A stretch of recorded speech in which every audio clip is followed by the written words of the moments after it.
Potter Stewart is quoted as saying, ethics is knowing the difference between what you have a right to do and what is right to do. Let's talk about ethical decision-making on today's episode of the Playing with a Purpose podcast.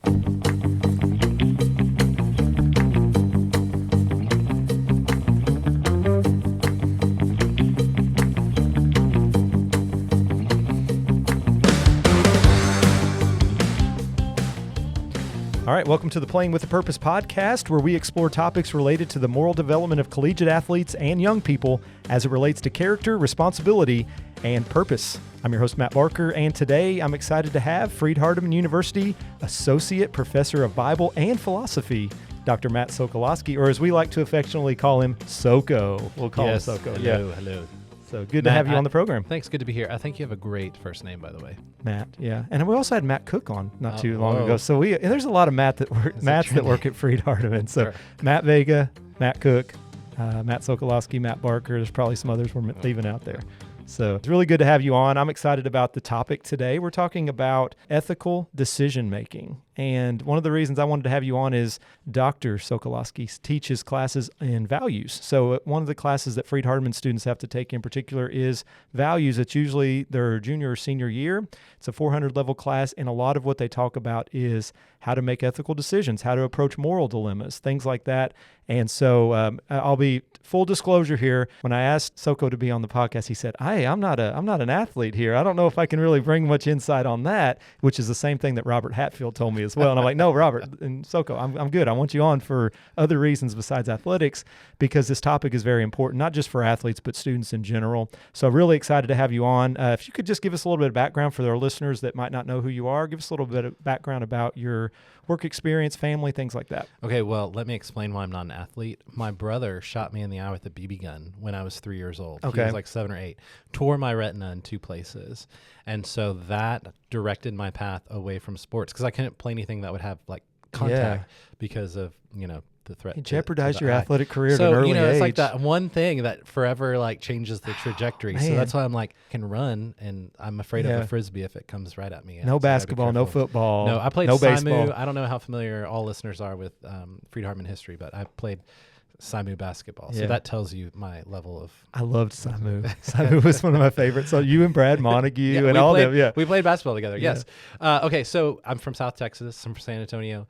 Really didn't know anything about Freed-Hardeman at all. Freed-Hardeman, hardly. But I came here, when I came and visited, I was just blown away. I was like, there are other people like me. I had not really experienced being in a Christian community. And so I was like, that's where I'm going. And my parents were like, where's this place in Tennessee you're wanting to go? And lo and behold, my junior year, they moved up. So they've been here a long time. So like all my family. They've bought in there, yeah. The same thing with my wife. Had never stepped foot on Freed-Hardeman until the day she moved in. So Freed-Hardeman has changed our life. It was very transformative. So we have both had the desire to come back to Christian higher education. So that's why I was always interested in apologetics, Christian apologetics. And so I was science in undergrad, actually. But then I made the transition I did my master's in New Testament here, and then went to Ole Miss to do a master's in philosophy to kind of get that grounding that I needed. And then I did my PhD at University of Arkansas. And then I taught down at Faulkner for 7 years, which was great folks down there. And then finishing my 5th year back here. So me and my wife are here. We've got our 2 kiddos, our daughters, Esther and Eden, who are great. Yeah. And we're just living our best life in Henderson, Tennessee. Yeah, I'm really thankful to have you here. And you also do campus ministry work at the Henderson Church where I go as well. So appreciate your work there as well. So you're a busy guy. A lot of stuff going on, lot with your family, at the church, here at Freed. So really thankful you took the time today to come on.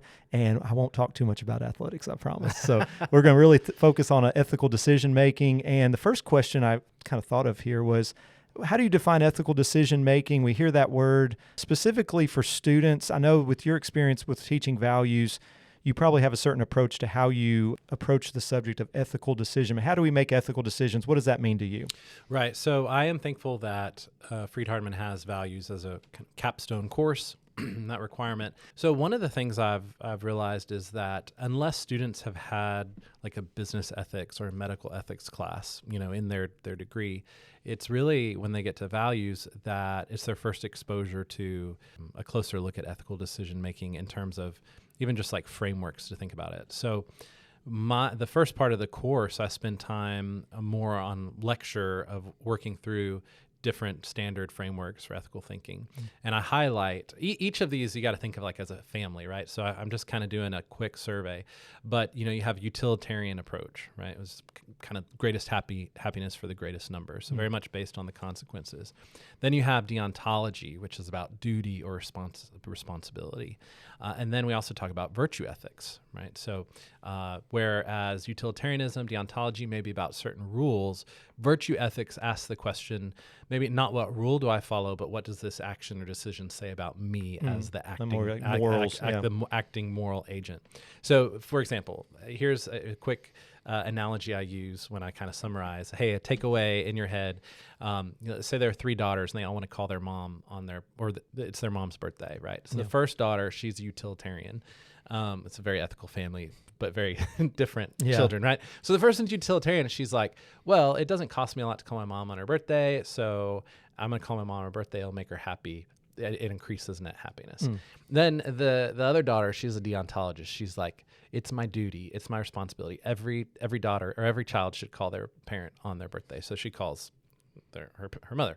And then the third one is like a virtue ethics girl, right? And she's like, I want to be the kind of daughter that, person that calls their mother. Who am I as a person? Yeah. So notice like you still, the mom gets a call from all the kiddos, but the thinking of how they arrived at that is different. And so my assumption, I guess that's all it is, but my assumption is that a lot of folks in our culture don't really think a lot deeply about ethical decision making, but instead just kind of doing what just feels right or seems right. And while we have definitely relativistic trends, like our culture is very relativistic in a way of like, well, to each their own, this is my truth, this is your truth. At the end of the day, though, nobody is like truly lives like a relativist. Like everybody draws the line somewhere at some point.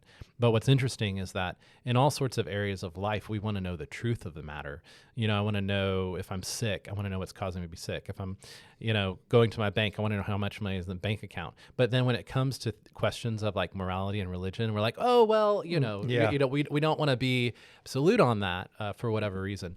But, I think when everybody's doing what's right in their own eyes, we read a time about that in the Bible, end of Judges. It's not a good time. And so understanding these frameworks, and I feel like I'm rambling way too long on this. No, that's fine. I'm trying to think about what kind of child I am as you're talking about this. Would I call my mom because I'm a deontologist? So, it's interesting. And what I usually do, though, is I show them, because we look at those and then we talk about Christian ethics. And I point out, look, Christian ethics actually brings together the best things of all of these. And the reason why is I'd actually say this is that God, being the giver of morality, he's the source of it all. So the Christian ethics gives an accurate picture, and these different approaches take an aspect of that out and then make it the ultimate thing. So consequences do matter. Promoting good is important, but that was a system that was trying to remove appealing to religion, right? And so it gets distorted. Same things, each of these things. Like, for example, virtue ethics. Well, how do we know what virtues we ought to follow? And like, who's our virtuous model? Who's our standard? Yeah. Well, from a Christian perspective, we have an answer, right? Like Jesus, right? So I think Christian ethics, I should give them the frameworks, and then we talk about how really going back to the Bible is the right place to go, because that's actually where these others maybe take an insight from, but then distort something in the process. Yeah, it's interesting too, because again, I'm not going to talk a whole lot about athletics, but when we think about athletics, maybe just say, for example, here at Freed-Hardeman, there's so many different backgrounds of all these different athletes, and even just students in general at Freed-Hardeman. They're all coming from different backgrounds, all different ways of thinking, and trying to navigate that in a classroom as well as a team. That's interesting, because everybody's coming from different perspectives on that. So maybe some of that has to do with the team developing a team culture, just like we try to have a culture here at Freed-Hardeman, maybe the same way. But what are some, I guess maybe one of the questions is, what are some of the ethical challenges that you probably see from a college student perspective, which probably could be some that we see in athletes as well, that people face, that college students face typically, that they're kind of struggling with now probably? The first one that comes to my mind is just integrity. And that's applicable whether you're a student athlete or a theater major, right? I mean, it doesn't matter who you are, right? Integrity applies across the board. And I did actually, reach out to some of my student athletes and, ask them for some perspective on some of these questions. And, one person just said, the challenge, the pressure of just unsportsmanlike conduct, or they said, for example, lying or hiding when you've done something against the rules. Like maybe the ref doesn't see, but like, do you just act like it didn't happen? Right? That's an integrity kind of issue. And then you take that. So I think the student athletes, and not just student athletes, but people involved in whatever extracurricular, you have these different responsibilities in different areas. And the primary is, of course, to get your education. Right. So as professors, we want your time and attention. Like that is ultimately why you're here. But some folks, they might be here, well, I'm here for my academics, but the way I can do that is through X, Y, or Z, or this athletic scholarship that helps me. I play ball, so I can also get a degree. And so feeling that pressure and that tug of war, that you have all these sources of people demanding things from you. And so how to maintain integrity in the tension of when there's opportunities to take shortcuts. Do you take those shortcuts or not? Or do you take responsibility? Things like AI, things that make things so much easier. I mean, the stuff that professors, like, we're having to deal with quite a bit now with a lot of times students don't always recognize that some of these things are just like you're taking someone else's work, just like you're looking off their paper, but there's new things out there, and they don't always realize that this is not always ethical to use these things in the way that you're using them.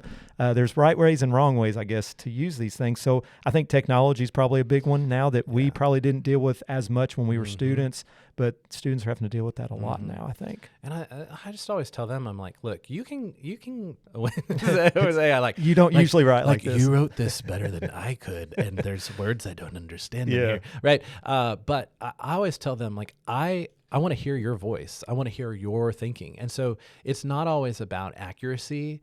It's them wrestling with these things. And so I'm facilitating, I'm guiding. And, you said the question, people coming from all different backgrounds. I teach from a distinctively Christian perspective. I write a lot about that. But I want everyone to feel welcome in my class. So I've had atheists in my class before, or agnostics, or from different backgrounds or different religious backgrounds. And so I don't ever want to come across as like, you get your grade because you agree with me. I want us to, these are things that we all need to think about. And so asking them to think through their own questions when it comes to values, but also I ask them to think from a Christian perspective. Okay, maybe you're not a Christian, but if you were a Christian, or what do you think the Christian perspective on this should be? And likewise, students that come from a Christian perspective, I try to say, now think through this if you didn't have a religious background, because people are coming from all different places, which actually one of the books that we read, I wasn't planning to mention this, but one of the books that we actually read in values, I have this book called Morality by Jonathan Sachs. And what's cool is he is writing to a secular audience. He comes from he's Jewish. And so he's writing to a secular audience and talking about the importance of morality and how religion is the grounding for morality. And so again, one of the things is he is divided. Can we reason together in divided times? And so I think it's not only thinking through our own perspective for ourselves, but trying to understand how other people might be looking at a situation. Because when you go out in the world, you go out in the workforce, it's the same thing there. So not everybody's going to agree with you, but to have some conviction as you think through things for yourself, and having some understanding where even if you don't agree with the other person, you understand maybe some of the motivations or reasoning behind that. So thinking about influences that students have, maybe it's an athlete, maybe it's their coach, maybe it's an advisor for a student that they have, someone that they look up to, someone that they trust what they're going to tell them, a mentor, whatever the case may be. What role do those kind of people play in the ethical decision-making process? It could be, like we talked about, different backgrounds. You come from a different place a lot of times, and sometimes you have to have people that shape kind of maybe the way you look at things. Maybe it's a teacher, maybe it's a coach. What role have you seen maybe those types of people playing in the ethical decision-making process? Well, think about the mentors that you've had in your life, right? And how influential they are. And I think that plays out the importance of mentorship, the importance of good mentorship. And so I think I can, not having played in team sports, but having talked to some students that do, like they would say that the coach is vitally important. The coach sets the tone. The coach models and carries heavy influence, and that, that kind of the way of the coach overflows to athletes. Right. And so, I had one student said the coach can make or break the team. Absolutely. Coaching and just in general, who you're listening to, right? And I think it goes to this idea of peer pressure as well. The people that you surround yourself with can kind of blur sometimes what you think is right and what you think is wrong. If you're constantly surrounded by people that do things that are unethical, then you're going to start to have that blur in like, I don't think this is wrong anymore, right? Because you've seen that so often. So I think a lot of times you're right. I think there has to be some sort of standard for your particular team, or maybe it's some administration at the university, or there has to be some sort of standard. What is right and wrong? What is things that are appropriate to do? What are things that are not? But one of the things, so maybe, have you seen peer pressure? Is that a big factor? We talked about how there's a lot of things that how you approach ethical decision making. Does peer pressure play a big role in that as well? I mean, yes, but now there's always peer pressure in a way at every stage of life. Yeah. But we're not in the prime time of being susceptible to that peer pressure and that developmental. Like the commercials you see growing up, or Right. Like that's not really an issue. So it's hard to sometimes put yourself in the shoes of them. Well, because in the context is different in the sense that, things stay the same. There's nothing new under the sun, but the way they're expressed. So I think, we didn't deal with social media and all that jazz, when we were, in our formative years. But I think there can be absolutely peer pressure. And again, like I said, it happens at every age, just looks different. One of the things that I actually talk about with them is, I remind my students, like, you're going to feel that tension. Like, if you don't feel the tension, that's probably a problem, because you're probably going you're way off track. Yeah. So in this other book that we read, In Values, The Call by Os Guinness, there's one of the chapters, I'm trying to remember the title of the chapter, I can't remember, but there's this line out of the whole book that's stuck with me just because, I don't know, it stands out. It says, even a dead body floats downstream. Okay, kind of graphic. Yeah. But the point is, what stuck with me is it's easy to go with the flow. Like, even a dead body floats downstream. But, if you've ever, even like a small current, if you've ever tried to swim a small current, like, it takes that continual effort. So we talk a lot about like thinking about like anchoring down and like having your stake, like God and his word there. And you're going to be the current is going to try to pull you, but to stay faithful in that. And so I think really, whether it's peer pressure or just, temptation, the ways of the world, being in the world, but not of the world. And one of the things that we bring up is, think about Abraham, for example. In Genesis 12, you have the call of Abraham. It says, now the Lord said to Abraham, go from your country and your kindred and your father's house and land that I will show you. I will make you a great nation. I will bless you and make your name great, so that you will be a blessing. I will bless those who bless you, and him who dishonors you I will curse. And in you all the families of the earth shall be blessed. So notice, like, God is promising a name, a great nation, blessings, those who dishonor, curses. But notice what comes first is a call to break.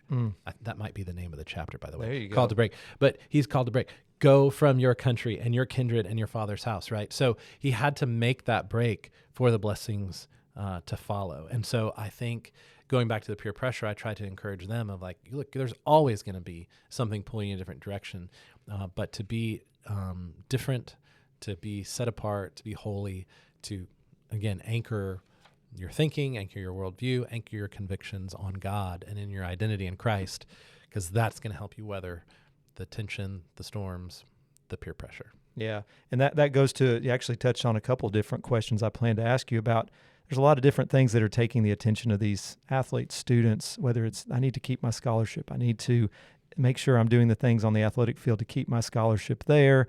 So really it's aligning everything you're doing with your values, and that should come from Christ, right? And I think that goes with the other question I was going to ask you about, how can maybe universities do a good job of making sure that we're approaching ethical decision-making, teaching that in the right way. And I think if we're using it as or doing it from a Christian perspective, and we're saying these are some of the values that you need to have, that should dictate how you live your life. Should. Doesn't mean that it always does, but at least is setting that framework for, this is how we need to approach these things.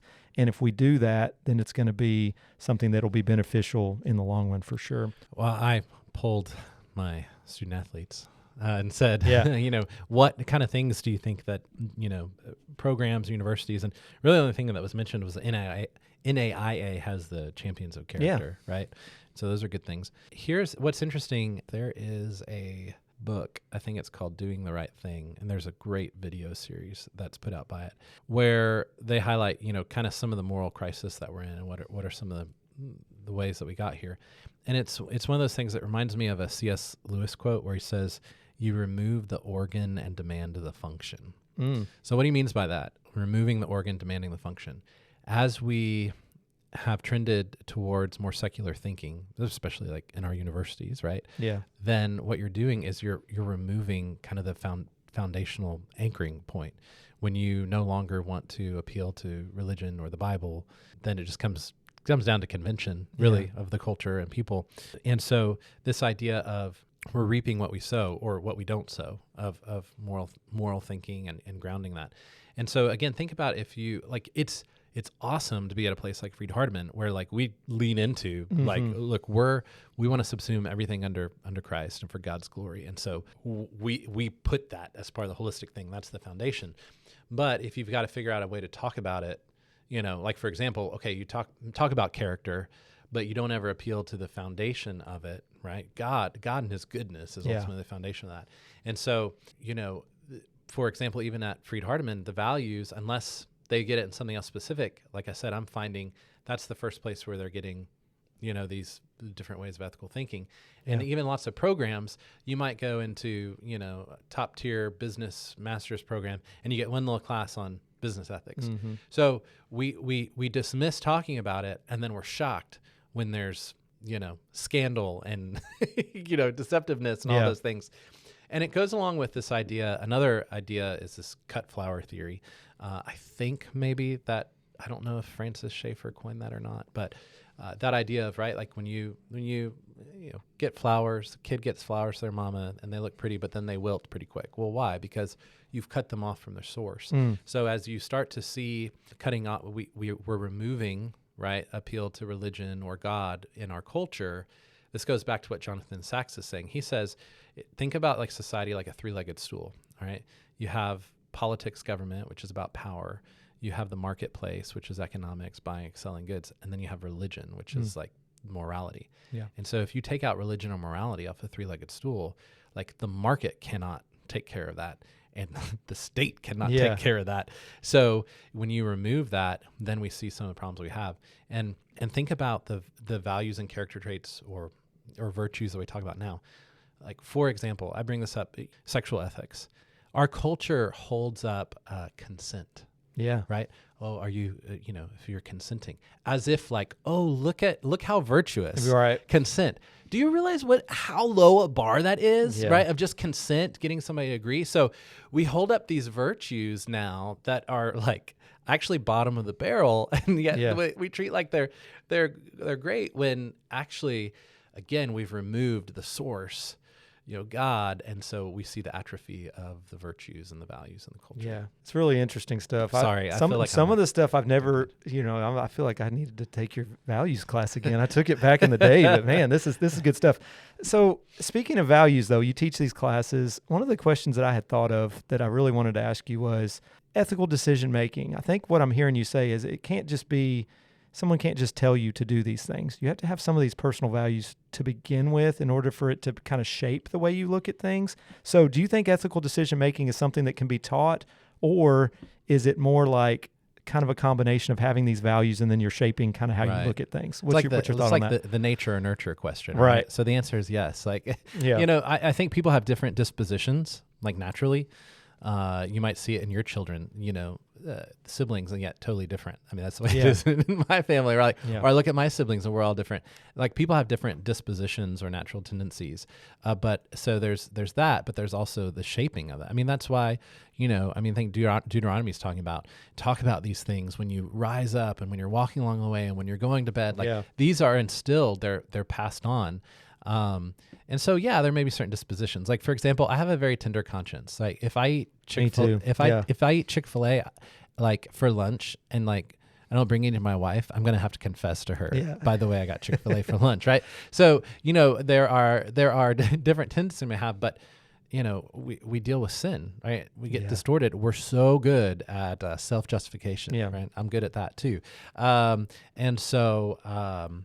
It definitely, absolutely has to be taught. Have you ever heard of the Ring of Gyges? I have not. Oh, see, you need to come take values all with me. Kinds of stuff. So the first thing I do in values is I talk about the allegory of the cave. Okay. And the Ring of Gyges. Now, allegory of the cave, I can talk about another time. But I said everybody should hear these things. So Ring of Gyges. Yeah. This guy, it comes from Plato's Republic. All right, so this guy, he's like a shepherd. He finds this ring, and he puts it on, and he becomes invisible. Does it sound familiar? Yeah, it does. Wonder what, where Lord of the Rings got some ideas. Mm-hmm. Okay. Yes, my precious. Sorry. Sorry. I'll keep that in. I'm not editing that out. I need to stay focused. Yeah. This is what happens in class sometimes. Oh, no. Okay. So the ring turned invisible. And so what he does is he ends up basically representing the shepherds, goes to the king, seduces the queen and kills the king. And basically it's set up to say, why should we do the right thing inherently? Like if anybody had this ring of power, like it would corrupt anybody, because really doing the right thing is more about a practical outcome versus doing it because it's intrinsically good. And so with this ring of Gyges, we talk about why do we do the right thing purely for the intrinsic value of doing the right thing, regardless of the outcome. And so there's a thought experiment that happens in that, where basically this guy is saying, prove to me why I should do the right thing. And one of the things is, he says, let's imagine you have a guy that could get away with it, and then a guy that could get away with it or is actually just, but everybody thinks he's the worst. Yeah. All right. So let me break this down. There's a guy who's just, does all the right things, but nobody knows it. He's thought of as the worst. Yeah. Okay. Why should I still choose that than be the guy that gets away with, like, is a terrible guy, but gets away with it and is thought the best? Yeah. And the answer is, he says, all right, imagine like a man made of different beasts, right? Different parts of a beast. All right. And so you've got like this lion and a tiger and a bear. And Matt said, oh my. Okay. All right. So he says, like, that unjust man is like the person who has these, like, made of these different parts, and he makes the best part of himself the slave to the worst. Right. And so what happens is, like, he says, this man made up of these like beasts that's just like devouring each other. That's an ugly thing. Yeah. But then the just man is like that person. Imagine these beasts, but he tames them. He puts them in order. I mean, think about a horse, like how powerful a horse can be. You put a bit in its mouth and how you can tame it. So he takes these parts of himself, but he makes them cooperate and work together. And he's a just man. And he goes, when you compare these two, you have this ugly thing over here. This man who's the best part of himself is slave to the worst, and over here is the just man, and that's a beautiful thing. And so he says every reasonable person ought to pursue the just. And then the guy says, yeah, but what if you could get away with it? He says, even worse, because if you get away with it, you just continue down that trajectory. At least when you're caught, you get a punishment, a hand slap, then you can kind of try to bring that back. And he's like, that's why we don't let children run wild around the city, right? We try to train up our children. So I've gone on this tangent, and now I'm trying to remember the original question. But but the importance of the value of doing the right thing. Yeah. For the sake of doing the right thing, regardless of the outcome. Yeah. A lot of this stuff, I remember it's coming back, because in my PhD program, you hear the philosophy things, you hear a lot about all of this stuff, and I'm like, I forgot about that, but I remember studying that at some point.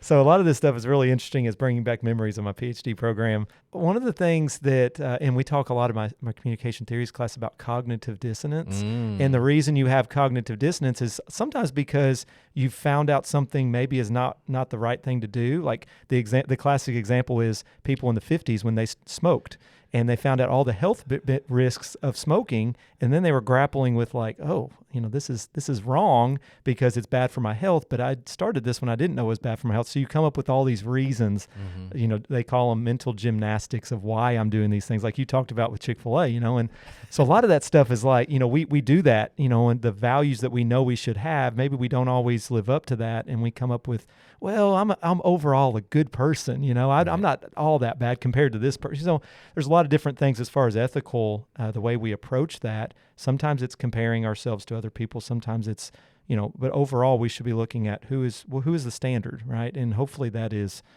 Christ, right? When we're approaching that from a Christian perspective, that should be the values that we have should align with that. So one of the questions I was wanting to ask was, what long-term benefits can students gain from developing this strong ethical foundation? Maybe something they don't always have to begin with, but hopefully these classes they take, people influencing them like we talked about. What's some long-term benefits of that? So just yesterday or the day before, I was actually having a conversation with my class. I was saying, why did you come to a liberal arts school? Right? Yeah. A liberal arts education is about developing the whole person. It's about freeing the person, freeing the mind, regardless of circumstances, right? Yeah. And where, people have an option to go to trade school. And maybe that's the good choice that they want to do. You go and you learn a particular skill set that's going to help get you out in 2 years, right? you're done. Yeah. So that's great. But I'm like, why did y'all choose to come to a liberal arts school where, you've got your general ed, where you're taking a history and a literature? It's to develop you as an individual, as a person.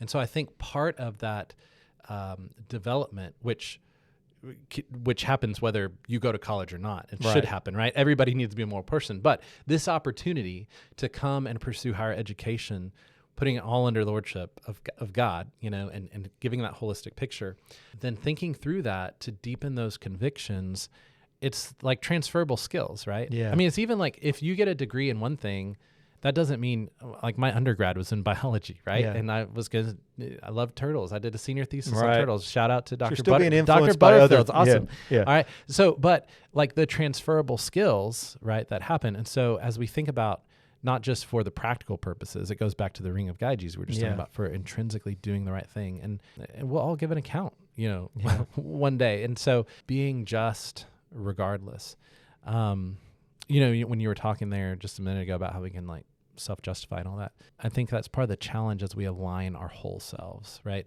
So I can know intellectually what I ought to do. I can emotionally desire that. Yeah.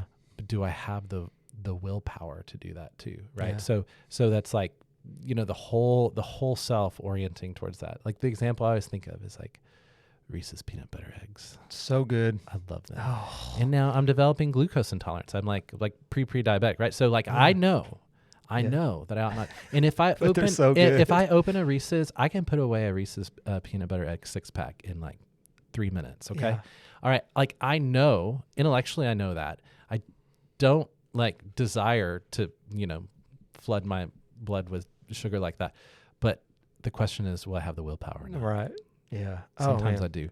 I don't. Yeah, that's tough. Well, yeah. I didn't listen. I walked by the candy aisle yesterday. Yeah. There was a whole thing of Reese's peanut butter eggs. And you know what I did?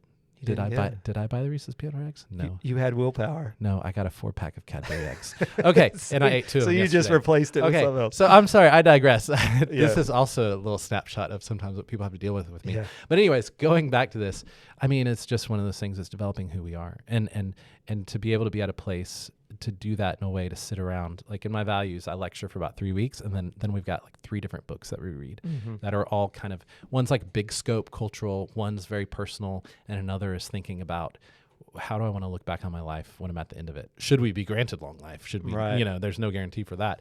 And so what I'm having them do is think about the big societal issues, how they personally fit into that, and then thinking about when they're at their prime of life, thinking about their own mortality, because you've got to think about what matters. And so what is going to be your anchor? What's going to be your source of values, perspective, morals, outlook? Yeah. And a lot of that has to do with the people you surround yourself with too. I know like a lot of for me anyway, a lot of, the experiences I have at Freed-Hardeman, a lot of those were in my classes. I really appreciated my professors, but a lot of that was the relationships I built here at Freed-Hardeman with the professors, with my friends. And those are the things you take with you. And if you do things in the right way, you have a lot of positive memories and different things like that as well. Well, and we also talk about the importance of, right, we have a ministry of reconciliation. We are ambassadors for Christ. So we talk about different ways to engage culture. There's some people that just blend in, right? And so they don't really stand out. Then there's those that, hey, let's like circle the wagons and withdraw from the world and like, be isolated by ourselves, right? Which I sometimes say, okay, is Freed-Hardeman that? And they're like, but what's the purpose? To come here, to be strengthened, and then to go out into the world and be salt and light. Yeah. And so we talk about that kind of transformative presence and how we go about then doing that. Yeah. Really good stuff. I really appreciate you coming on. Is there anything else that you can think of we didn't touch on today that you wanted to mention? You touched on everything, even Cadbury eggs. We talked about Cadbury eggs and Reese's. I've told you everything I know. Yeah. No, I'm happy. I'm good. I should stop while I'm ahead, right? Yeah. I really appreciate you coming on. It's been a great discussion, and I think our listeners are going to benefit a lot from this as well. A lot of stuff we don't always think about, ethical decision making. Hopefully it's something that we have as a part of our life, but it's not something that we always look at kind of what makes that up, So I really appreciate you coming on and talking about that. And with that, we'll kind of wrap up. Thanks for joining us for this week's episode of the Playing with a Purpose podcast. Special thanks again to Matt Sokoloski for being my guest this week. Be sure to check out this episode and future episodes on Spotify or anywhere you listen to podcasts. You can also catch the Playing with a Purpose podcast on the Ministry League Podcast Network, the Freed-Hardeman Athletics Champions of Character website at gofhulions.com/champions of character, and on the NAIA Champions of Character website at naia.org/champions of character. Join us for our next episode as I talk with Freed-Hardeman Counseling Center Director, Mr. Nathan Judd, on the topic of mental health and character development. And remember, winning isn't just about the scoreboard, it's about the character we build along the way. We'll see you next time on the Playing with a Purpose podcast.